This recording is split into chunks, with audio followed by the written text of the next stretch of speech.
महाराज की जय। हरिका 105 ओम श्री माता जी की जय। हरिका संघ की जय। वंदितु समसिद्धे ध्रुव जन्मनो पते गोच्छामि समरे पामुड विल्मोर सुदेवरी मरणं जीवो जनित दर्शन नारट गौतमीस समयं जानं पोकल कमुपदेशठिनं जतं जान पर समयं एयत निश्चय गतो संभो संवत सुंदरो लोरे बंद कायते तेण विसंवादनी होती सुध परिचितानुकूला सवस्निकां भोगवन्दिका एयत सुलम्भो रामेण सुलभिहातस्। जगत परम विद्यालय 114 जी माता जी। सभी बंधुगण जोड़ेंगे हाथ, झुकाएंगे माथ, ओंकार ध्वनि के साथ में इष्ट परमात्मा का स्मरण। नमो अरिहंताणं, नमो सिद्धाणं, नमो हरियाणं, नमो छायाणं, नमो लोये सौरसागरम्। वन्दितो सौविशेद्धे ध्रुवचर्मणोपमङ्गयं पते मोक्षामि शमे बाहुर निर्मोसुइति विलीफलियम्। अहो अतिंचन मेरो वीरा, इस जग में क्या है मेरे गुणी तो मेरे भीतर बाहर में क्या है। यह रहस्य परमात्मिक कला का पूर्ण उजागर हो। मेरा अंतिम मरण समाधि तेरे दर पर हो। तेरी छत्र छाया बदवन मेरे सिर पर हो। मेरा अंतिम मरण समाधि तेरे दर पर हो। बोलिए पार्षद परमेष्ठी भगवान की जय। रसियानाथ भगवान की जय। सत्संगसी महावीर भगवान की जय। आचार्य बाबा श्री कुंद स्वामी की जय। नैन चक्रवर्ती शास्त्र कवि मंगल आचार्य बाबा श्री विभू शरण जी महाराज की जय। रत्नपुर मालिका ओम श्री माता जी की जय। मालिका संघ की जय। प्रिय आत्मन, हे माँ जिनवाणी तेरी जय हो, सदा विजय हो। तेरे विशाल पद में श्रुत सूर्य का उदय हो, श्रुत ब्रह्म का उदय हो, श्रुत पुत्र का उदय हो। जिनवाणी माँ अपने सूत्रों के द्वारा अपने सुत को श्रुत देवता बनाना चाहती है। हर माँ अपने बेटे को अच्छा बनाना चाहती है। कोई माँ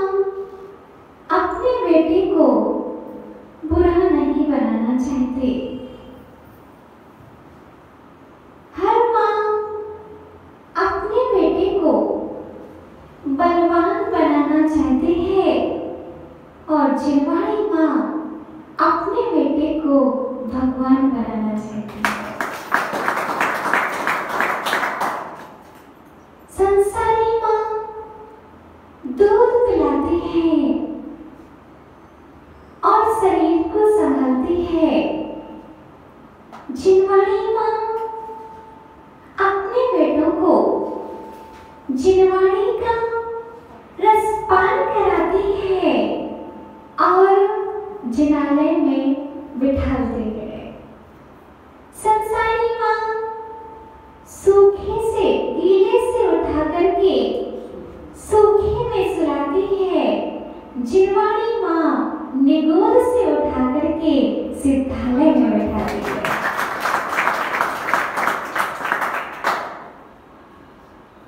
संसारी माँ बच्चे का जीवन संभालना चाहती है। जिनवाणी माँ जीवन के साथ में उसका मरण भी सुधारना चाहती है, क्योंकि जीवन उसका ही सार्थक होता है जिसका मरण सुधर जाता है। आज मरण दिख रहा है, कल जन्म हो रहा है। जो जो मिटा है वह बना है, जो मिटता नहीं वो बनता नहीं। मिटे बिना कोई बनता नहीं। मिटता मिटाने वाला मिटने वाला मैं ही हूँ। कर्ता कोई अलग नहीं है, कर्म कोई अलग नहीं है। जो करता है सो करता है। यहाँ करोति सह करता, यहाँ करोति सह करता। जो करता है सो करता है। यहाँ भोक्ता सह भोक्ता। जो भोक्ता है वही भोक्ता है। करता वही है, भोक्ता वही है। मात्र फर्क इतना है कि आचार्य भगवान 83 नंबर गाथा में कहते हैं कि निश्चय से आत्मा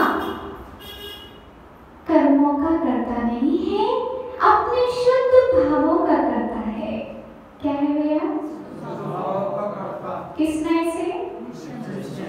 निश्चय से आत्मा अपने शुद्ध भावों का करता है। और उसी बात को आचार्य भगवान कुंद स्वामी जी ने 84 नंबर गाथा में कह दिया। व्यवहार नय से आत्मा पुद्गल कर्मों का भी करता है। एकांत को नहीं मान लेना है, अरे एकांत तक हमको पहुंचना है, क्योंकि शादवादी है। कैसे है हम? शादवादी है, अरे एकांत में हमारा धर्म है। निश्चय नय से आचार्य भगवान कह रहे हैं, निश्चय नय से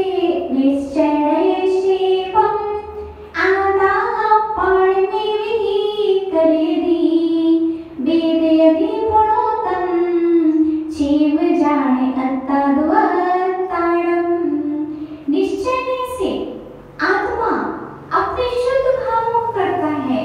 इतना कहने के बाद में आचार्य भगवान ने तुरंत विराम लगाया कि व्यवहार से द्वारा पुग्गल कमम करे देव विहम तम चेव पढ़ोगे। पुग्गल कमम अड़े विहम, व्यवहार ने से आत्मा पुद्गल कर्मों का करता है। निश्चय ने से आत्मा अपने शुद्ध भावों का करता है, और व्यवहार ने से आत्मा अशुद्ध भावों का भी करता है। किसने देखा कल? हमने नहीं देखा कल। निखिल भैया, कौन देखता है कल?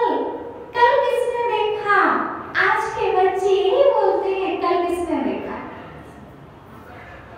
बोलो, बोलते हैं कि नहीं? कल किसने देखा? कल हमने देखा है, क्योंकि आप संस्कृत भाषा में पढ़ते हो तो उसमें भी भूतकाल होता है। धन्य कुमार जी, उस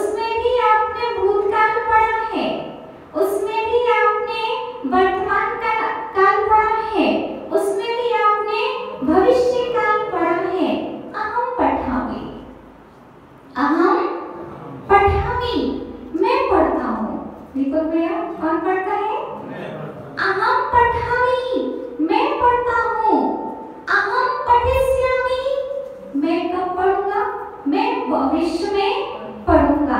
अहम अपठत, मैंने पढ़ा था। तीनों काल आ गए। कौन कौन से? वर्तमान में कौन सा आया? अहम पठामि। और फिर भविष्य में अहम पठिष्यामि। और भूतकाल में अहम अपठत। तीनों काल हमारी संस्कृत भाषा में आ रहे हैं। अगर कल किसने नहीं देखा तो आचार्यगण ये नहीं लिखते अहम पठिष्यामि। संस्कृत में तीनों काल बता रहे हैं, भूतकाल, वर्तमान काल और भविष्य काल। अब इंग्लिश में ले चलते हैं आपको। तो प्रेजेंट, पास्ट, फ्यूचर। इंग्लिश वाले भी, अंग्रेजी वाले भी तीनों काल को मान रहे हैं, क्योंकि होते हैं, क्योंकि होते हैं। प्राकृत में भी भूतकाल, भविष्यकाल, वर्तमान काल। हिंदी में भी भूतकाल, भविष्यकाल और वर्तमान काल। फिर आत्मन जब एक भाषाविद वाले बता रहे हैं कि काल होते हैं, तो भैया कल हमने देखा है कि नहीं? आज का वर्तमान ही कल का भविष्य बन के आएगा। जो हम भूत में थे वो वर्तमान में आ गए हैं, और जो वर्तमान में होंगे वो कल भविष्य में कन्वर्ट हो जाएगा।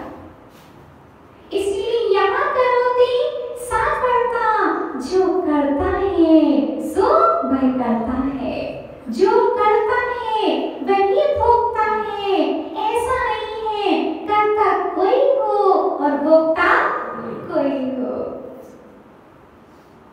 निश्चय से हम शुद्ध भावों के करता है।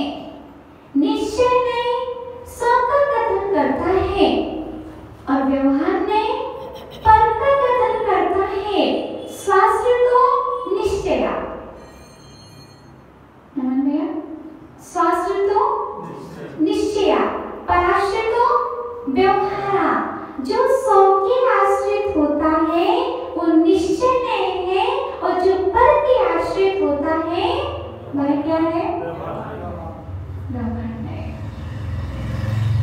इसलिए गुरुवर कहते हैं मेरा सुख मेरे अधीन है, मेरे स्वभाव में ही सुख है। ज्ञान दर्शन में लीन रहने वाला जीव सुखी होता है, और पद द्रव्यों में रहने वाला जीव दुखी होता है।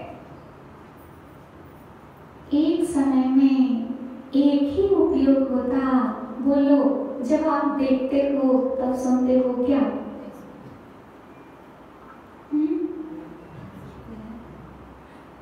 जब आप देखते हो तब आप सुनते हो क्या?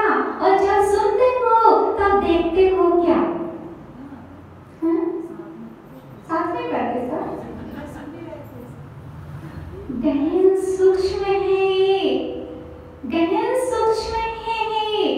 जब एक इंद्रिय काम करती है तब दूसरी इंद्रिय काम नहीं करती है।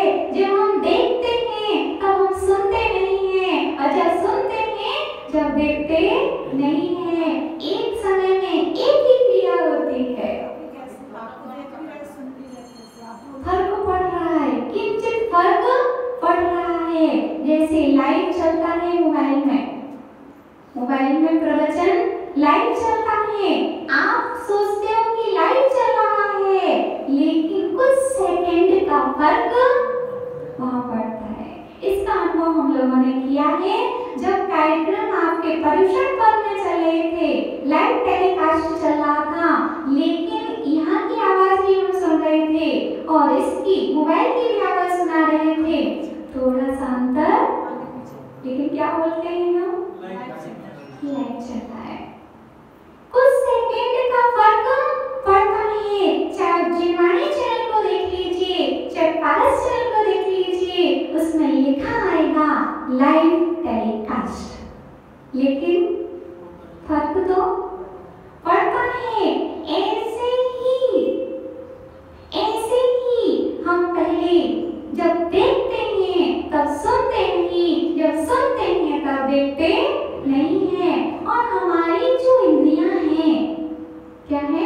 हमारी जो ये 5 इंद्रियां हैं, ये किसी में इंटरफेयर नहीं करती, भले हम करते हैं।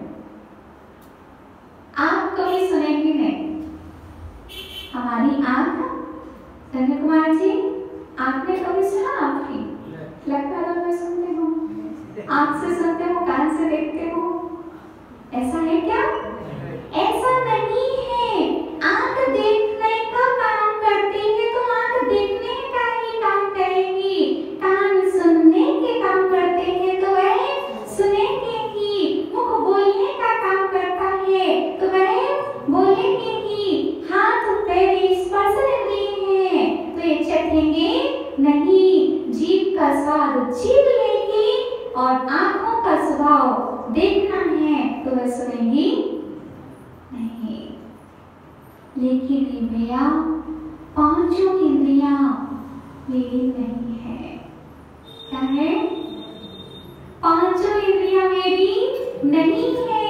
जो आचार्य भगवान प्रवचन साक्षी में कहते हैं, जो 5 इंद्रियों से सुख पाना चाहते हैं, उनका जीवन वैसा ही है कि रेत में हरिण पानी देख रहा है। मृग मरीचिका इसे हम बोलते हैं। हरिण दौड़ रहा है, पानी की खोज कर रहा है। अब पानी मिल जाएगा, अब पानी मिल जाएगा, लेकिन पानी मिलता नहीं है नहीं तो है ही नहीं। रेत पर पानी तो मिलेगा कैसे?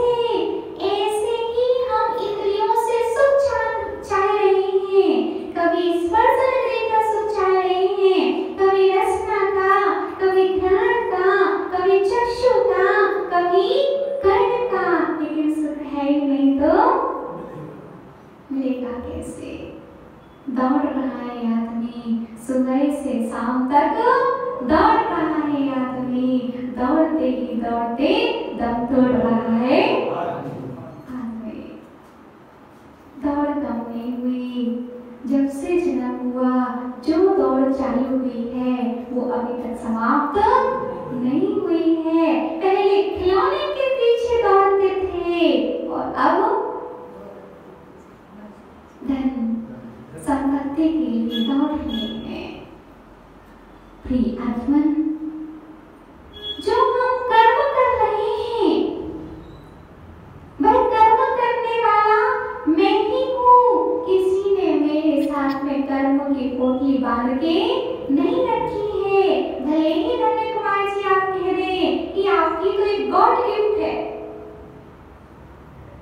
क्या है?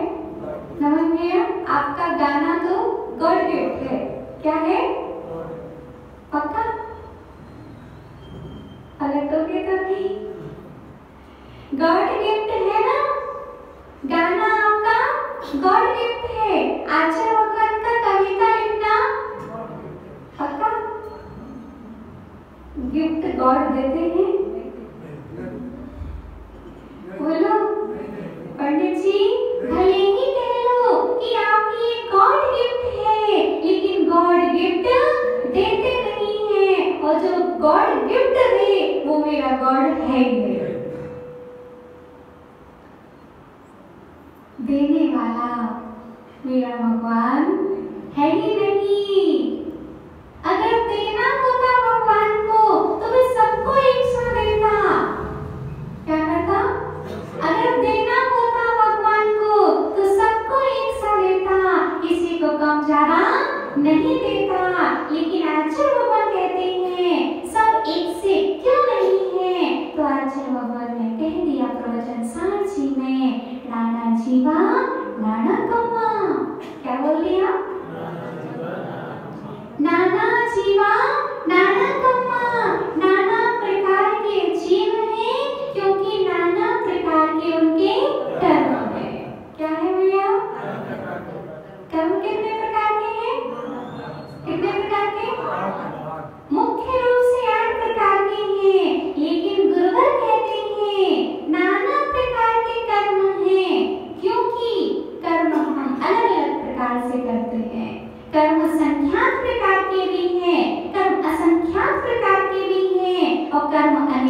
प्रकार के भी हैं, मुख्य रूप से 8 हैं, लेकिन कर्म असंख्यात है।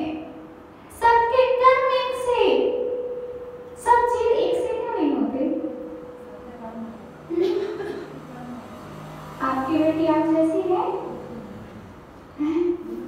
आपका बेटा आप जैसा है? पंडित जी, आपका बेटा आप जैसा है? और बेटी का बेटा? नाना जीवा नाना कमा, नाना प्रकार के जीव हैं और नाना प्रकार के उनके कर्म हैं। कुंडे कुंडे मत कुंडा, जब कुंड कुंड का पानी भिन्न भिन्न होता है तो मुंड मुंड के विचार बोलो। हम लोग के विचार ही नहीं मिलते माता जी। हम करना तो बहुत चाहते हैं, बोलो के मम्मी, हम करना तो बहुत चाहते हैं, लेकिन हम सभी के विचार मिलते नहीं हैं। आप मिलाने का प्रयास भी नहीं कीजिए, क्योंकि नाना प्रकार के जीव हैं और नाना प्रकार के कर्म हैं, इसीलिए नाना प्रकार कर्म के कहे गए हैं।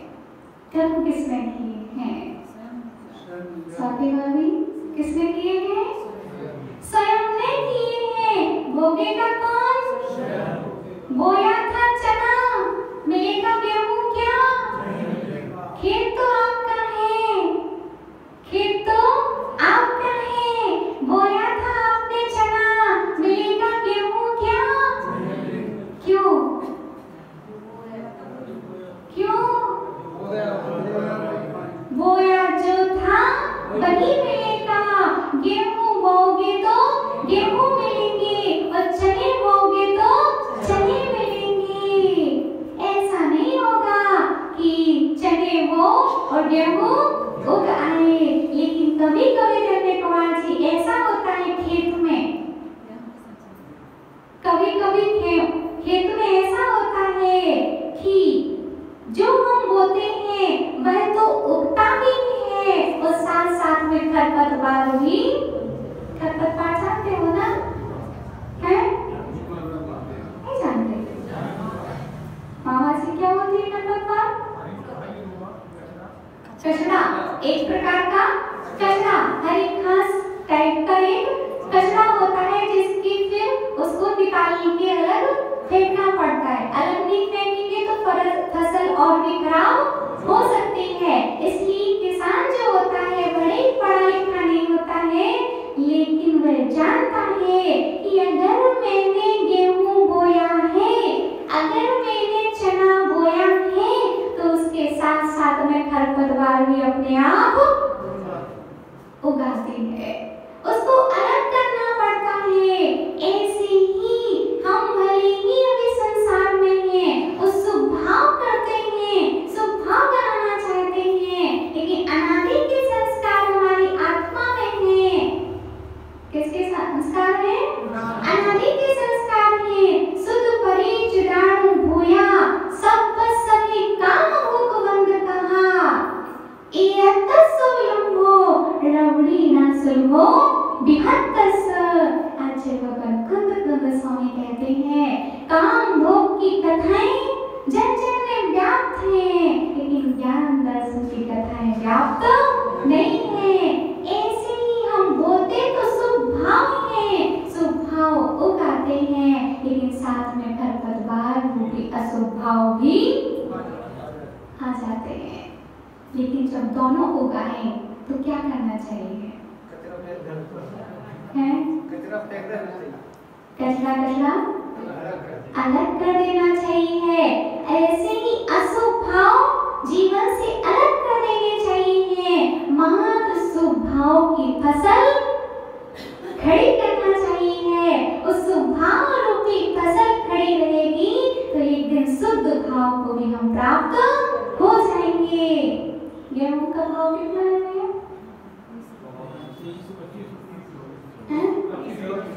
25 से 30। चने का भाव 50। आपका भाव कितना है? गेहूं का भाव हमको पता है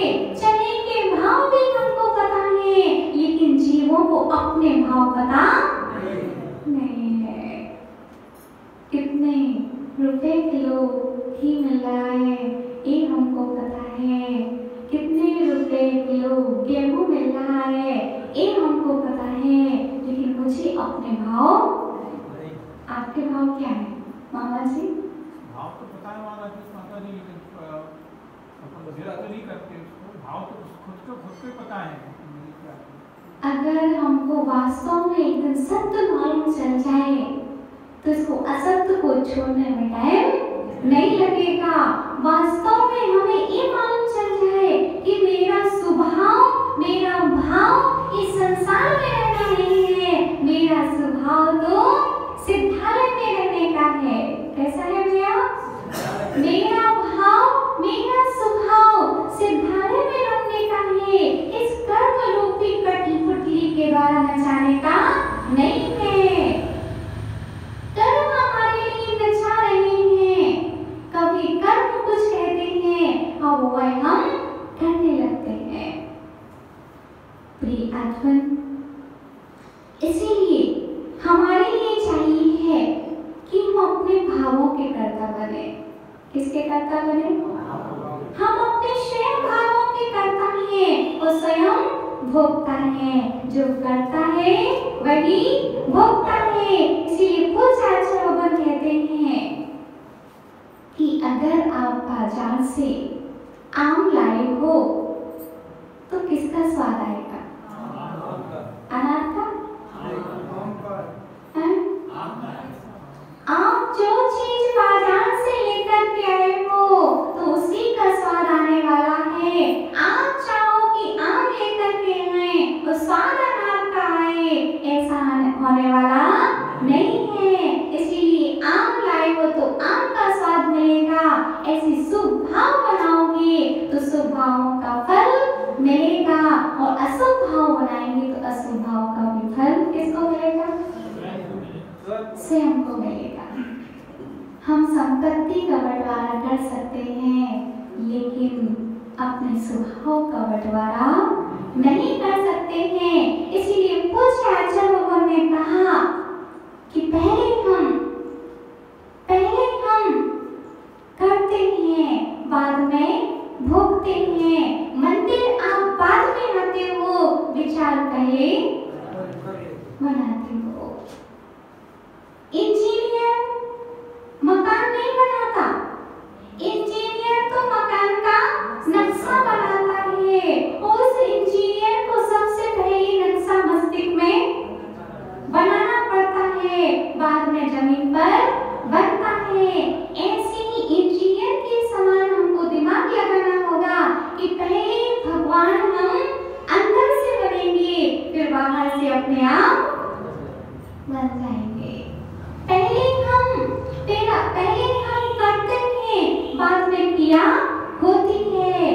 पहले हम विचार बनाते हैं, फिर क्रिया सामने होती है। इसीलिए पूज्य गुरुवर कहते हैं शुभ भाव बनाओ। क्या कहते हैं? और शुभ भाव पुण्य है। शुभ परिणामों पुण्यम और अशुभ परिणामों पापम। क्या है पुण्य? बोलिए। शुभ भाव पुण्य है और अशुभ भाव माता जी क्या पाप है, क्या पुण्य है? तो आपके शुभ भाव पुण्य है और अशुभ भाव पाप है। शुभ परिणामों पुण्यम और अशुभ परिणामों पापम। आपने क्षमा कर दिया, पुण्य हो गया। आपने क्रोध कर दिया, क्या कर दिया? क्रोध कर दिया, पाप हो गया। इसीलिए भैया अनंत काल से ये जीव पाप ही तो कर रहा है, पुण्य का कार्य तो अभी करना प्रारंभ किया है। इसीलिए शुभ भाव बनाइए और आपके शुभ भाव ही आपका मंगल करेंगे। क्या करेंगे? शुभ भाव ही मंगलाचरण है। मामा जी, मेरे मन के मंगल से सबका मंगल होता है। क्या होता है? मेरे मन के मंगल से सबका मंगल होता है। मेरे मन के मंगल से देश का मंगल होता है। मेरे मन के मंगल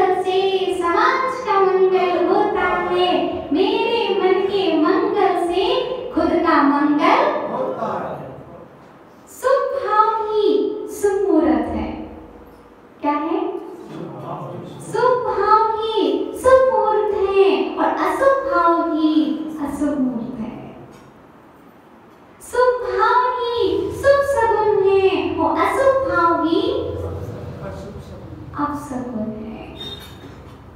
इसीलिए प्रिय आत्मन शुभ भाव बनाइए। अगर आपके शुभ भाव है तो उससे बड़ा कोई सुमुहूर्त नहीं हो सकता है। कोई कहता है गुरुजी हमको विहार करना है, मुहूर्त बता दीजिए। गुरुवर कहते हैं मेरी प्रसन्नता ही और मेरा आशीर्वाद ही आपके लिए शुभ मुहूर्त है। क्या है? मेरा आशीर्वाद ही शुभ मुहूर्त है, यानी शुभ भाव ही शुभ मुहूर्त है और अशुभ भाव ही अशुभ मुहूर्त है। इसीलिए शुभ भाव में रहोगे तो हमेशा शुभ सगुन होंगे। क्या होगा? शुभ भाव में रहोगे शुभ सगुन होंगे और अशुभ भाव बनाओगे तो अशुभ सगुन होंगे। राम के शुभ भाव थे। क्या थे? राम लंका जा रहे थे, शुभ भाव थे। समुद्र में कोई पुल नहीं बना सकता था और राम के द्वारा, हनुमान जी के द्वारा क्या हो गया? पुल भी बन गया।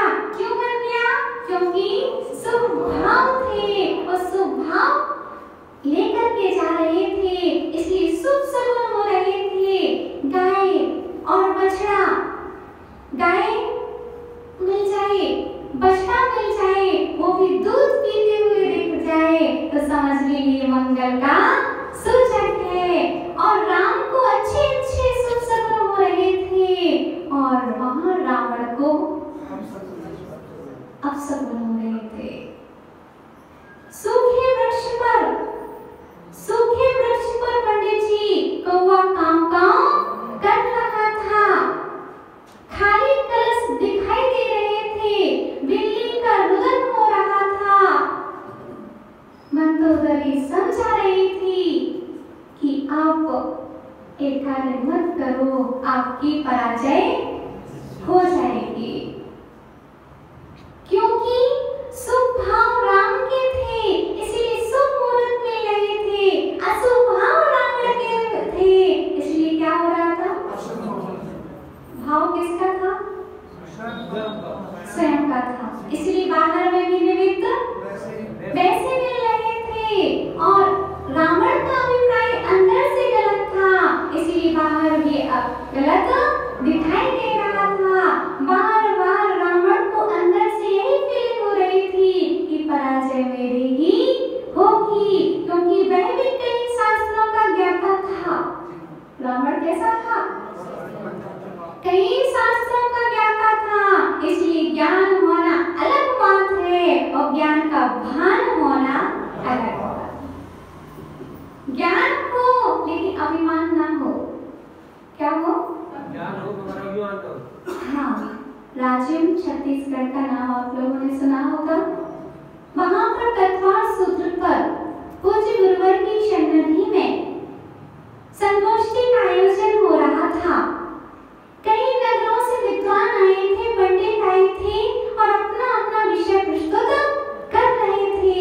हम लोगों की दीक्षा को ज्यादा समय नहीं हुआ था।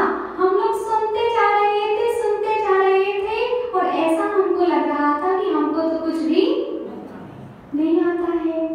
और हमारा तो बिल्कुल दिमाग घूम गया कि हमने दीक्षा भी ले ली, अभी भी हमको कुछ नहीं आता है, हमको कुछ नहीं आता है, हमको कुछ नहीं आता है, हमको कुछ नहीं आता है। ऐसी स्थिति गुरुवर ने हमारी देखी और जो शीतल चंद जी पंडित जी सागानेर से आए थे। कौन से आए थे? शीतल चंद जी पंडित जी आए थे। उन्होंने अपना वक्तव्य इतना सुंदर प्रस्तुत किया था और फिर गुरुवर ने शाम को हमारी स्थिति देख करके उनको कमरे में बुलाया और पंडित जी ये आपकी बेटी देखो, सोचे जा रही है कि हमको कुछ नहीं आता, हमको कुछ नहीं आ रहा है, इसकी स्थिति देखो बहुत गंभीर हो रही है। फिर उन पंडित जी ने कहा, माता जी हमारा ज्ञान किताबी ज्ञान है। क्या बोला? हमारा ज्ञान किताबी ज्ञान है। हमारे जैसा वक्तव्य यहाँ किसी ने नहीं दिया, लेकिन हम चारित्र ग्रहण नहीं कर पाए। क्या? ज्ञान का फल क्या है? चारित्र। क्या है? ज्ञान का फल चारित्र है। और हम तो क्या करेंगे? यहाँ बताएंगे कि संसार मेरा नहीं है, ये परिवार मेरा नहीं है, और कोई भी सुख नहीं है इंद्रियों में, न इंद्रियों के विषयों में, न पत्नी साथ देती है, न पति साथ देते हैं, और यहाँ से जाएंगे और वही पत्नी के अनुसार चलेंगे। बराबर? उनकी बात हमको लगी कि वास्तव में चारित्र ज्यादा श्रेष्ठ है। एक विद्वान सामने खड़ा है, इसको शास्त्र सभी आते हैं, और यहाँ पर 9 दीक्षित मुनिराज हैं, 9 दीक्षिता माता जी हैं, उनको मंत्र नमोकार मंत्र आता है। श्रेष्ठ कौन है? बोलो, पूजनीय कौन है? क्योंकि ज्ञान चारित्र के साथ में पूजनीय है। इन्होंने ज्ञान के फल को पा लिया है। इसीलिए तो हमने उस उदाहरण बताया था कि आचार्य भगवान विद्यासागर जी के पास में एक पंडित जी पहुंचे। उन्होंने कहा, आचार्य भगवान आप क्या पढ़ रहे हैं? उन्होंने कहा, हम समयसार जी पढ़ रहे हैं। आचार्य जी आपने कितनी बार पढ़ा है? हमने एक ही बार पढ़ा है। अच्छा। आचार्य भगवान हमने तो 108 बार पढ़ लिया है। आचार्य भगवान नीचे से ऊपर तक देखते हैं कि मैंने एक बार पढ़ा, मेरी स्थिति ऐसी है, और तुमने 108 बार पढ़ा, और तुम्हारी जैसी स्थिति थी वैसी ही है। ज्ञान का फल चारित्र होता है। ज्ञान है तो आचरण में आना चाहिए। क्या है भैया? ज्ञान है तो आचरण में आना चाहिए। इसलिए तन भर ज्ञान की अपेक्षा, धन्य कुमार जी, तन भर ज्ञान की अपेक्षा कर्म भर चारित्र श्रेष्ठ है। हम तो भैया ज्ञानी नहीं है, इसलिए हम दीक्षा नहीं ले सकते। समझे भैया? हमें तो कुछ ज्ञान है ही नहीं है, पढ़े लिखे हम है ही नहीं है, इसलिए हम दीक्षा नहीं ले सकते। भैया ज्यादा ज्ञानी बनोगे तो दीक्षा नहीं हो पाएगी। और गुरुवर कहते हैं पहले दीक्षा होती है, उसके बाद में शिक्षा होती है। आपको हम शिक्षा किस चीज की देंगे? बोलो, शिक्षा देंगे किस चीज की? जिस विषय में आप प्रवेश करोगे उसी की तो हम शिक्षा देंगे। आप पहले बहू बनाते हो कि पहले सिखाते हो? और आहार देते हैं गुरुवर को। आहार पहले अगर किसी की बेटी हमारे साथ जा रही हो, किसी का बेटा गुरुवर के साथ निकल रहा हो दीक्षा लेने के लिए, तो बोलेंगे माता जी अभी बेटी मेरी छोटी है। क्या बोलेंगे?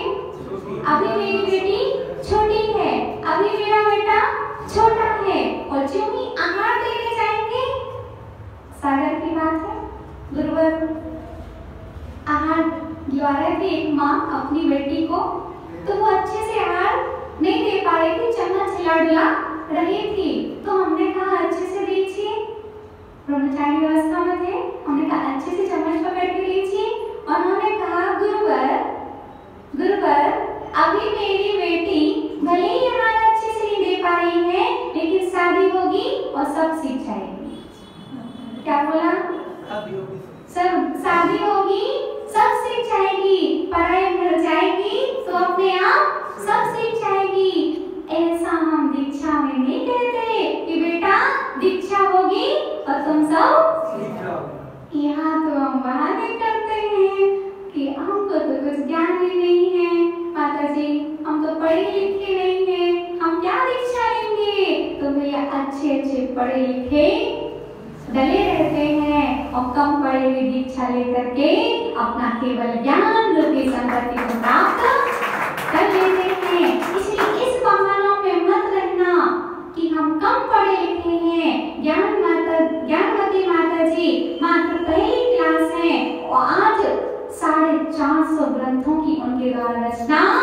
हो चुकी है।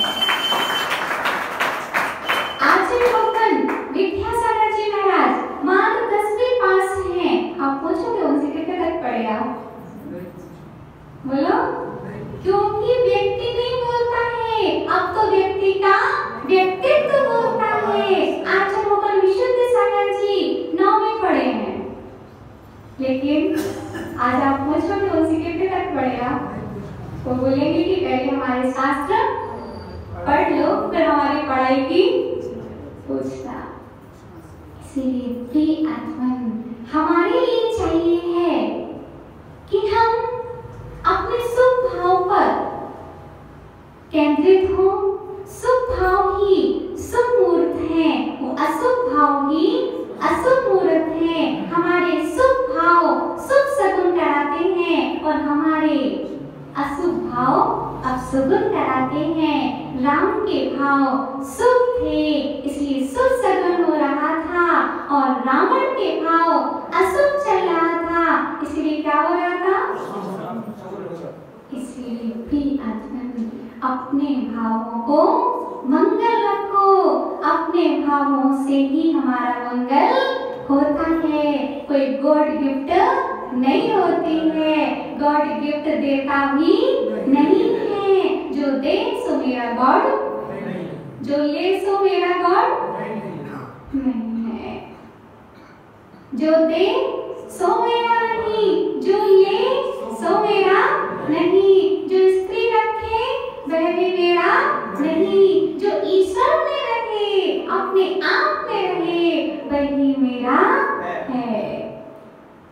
ना आधा ईश्वर है, ना आधा स्त्री रूप है, ना आधा पुरुष रूप है, वह तो पूरा ईश्वर रूप है। इसीलिए प्रिय आत्मन, अपने शुभ भाव बनाइए, और शुभ भाव बनाने से हमारा ही मंगल होता है। अपने मंगल भावों से अपना मंगल होता है। अपने मंगल भावों से देश का मंगल होता है। अपने मंगल भावों से राष्ट्र का मंगल होता है। अपने मंगल भावों से विश्व का मंगल होता है। अपने मंगल भावों से समाज का मंगल होता है। अपने मंगल भावों से परिवार का मंगल होता है, और अपने मंगल भावों से अपना मंगल होता है। इसलिए अपने भाव मंगल करें, वही सबसे बड़ा मंगलाचरण होता है। इसी मंगल भावना के साथ में बोलो परम पूज्य आचार्य भगवान श्री विभो सागर जी महाराज जी की जय।